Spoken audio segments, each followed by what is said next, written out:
What's going on, guys? It's your boy the Boxing Lowdown, and I'm back here with another Mythical Monday video. Now, as always, don't forget to like, share and subscribe. Feel free to drop a comment if you like, and I'll happily get back to you. Now, this week's Mythical Monday video, very exciting one, man. Heavyweight division, Deontay Wilder and David Haye. Who would win this one if they were to meet in their primes? Now, there is a bit of a backstory with these two here. Now, David Haye actually had Deontay Wilder. It's a well-known story, by the way, but David Haye actually had Deontay Wilder in his training camp while he was preparing for Tyson Fury back in 2013. Now, we obviously know that that fight didn't take place, David Haye and Tyson Fury, but yeah, there were some clips that were published of David Haye and Deontay Wilder sparring each other, and the clips that we saw originally made us all feel that David Haye was, you know, completely dominating Deontay Wilder in sparring, but he later admitted that those clips were really just to make him look good. He said that Deontay Wilder is the hardest punching heavyweight ever. He said he's certainly the hardest punching heavyweight he's ever faced, but he said that ever he thinks that Deontay Wilder had that sort of power. Now, we know what Deontay Wilder is about in his power, and, you know, we've seen it, you know, in his career, the sort of knockouts that he's had. I mean, he's a very exciting fighter, Deontay Wilder, and, you know, even against Tyson Fury, he ultimately lost that series, should I say. But, you know, he had Fury down on the canvas, you know, a good couple of times. So, yeah, Deontay Wilder is a big puncher. We know this. How would he have got against David Haye? David Haye, you know, he was naturally a cruiserweight. He's naturally smaller man. He's not as big as Deontay Wilder or as tall. He's a natural cruiserweight. He was the unified cruiserweight champion of the world.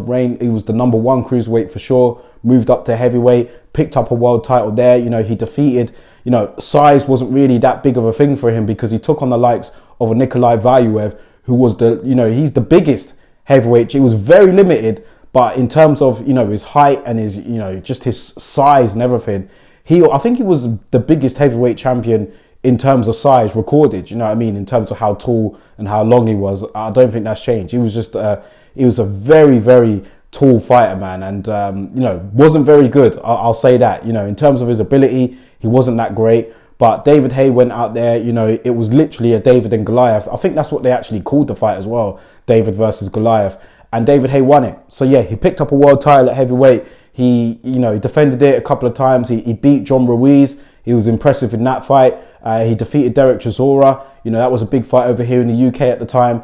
That David Haye, how would he have got on against, you know, Deontay Wilder? I would say from, you know, the times when he was blasting out Stavern and, you know, the times when he was defeating Luis Ortiz. Like, who would have won between them two there, David Haye and Wilder? Would have been a great fight, man. But like I said, they have sparred before. So, you know, I guess you can take what you want from those clips.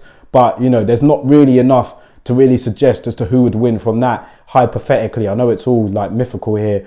But I would say that, you know, David Haye was explosive. So is Deontay Wilder, of course, but David Haye, he was explosive in and out, you know what I mean? He used to leap in with hooks, right hands. He was very aggressive, very entertaining to watch, David Haye was.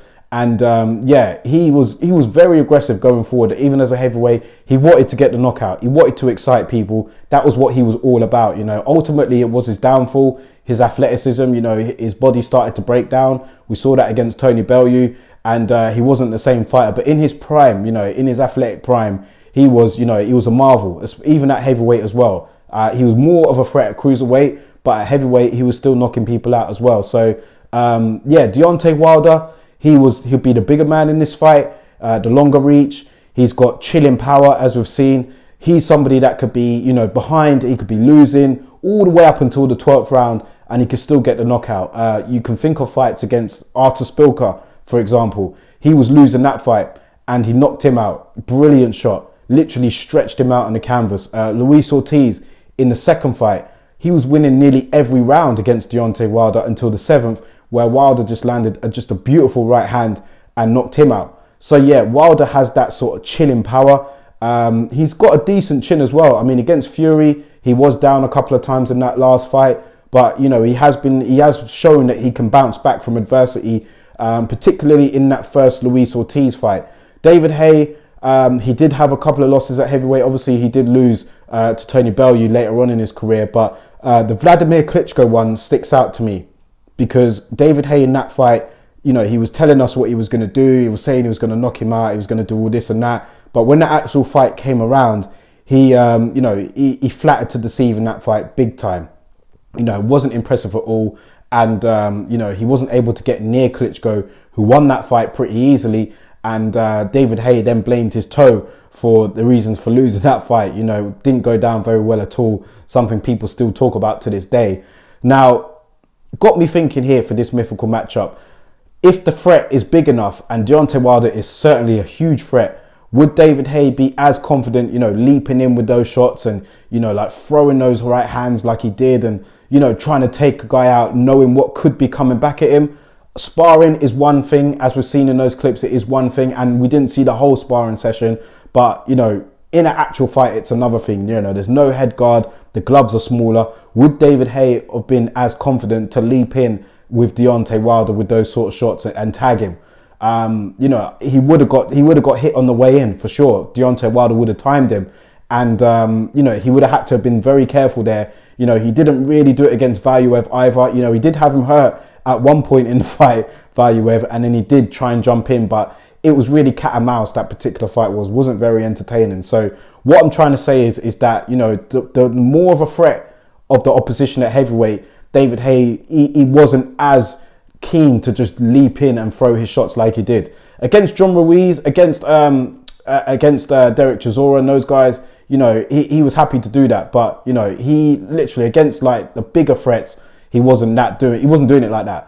So yeah, with that in mind, you know, he could have success against Deontay Wilder, but I just have a feeling that he would get caught at some point on the way in, and I would have Deontay Wilder winning this fight, man. It could be one of those fights where David Haye's winning, you know what I mean? He could be up on the cards, and he may even drop Deontay Wilder at one point, maybe. Do you know what I mean? But I just think that the size of Wilder, you know, you look at them standing next to each other in those sparring photos, you can see how much bigger he is than Haye.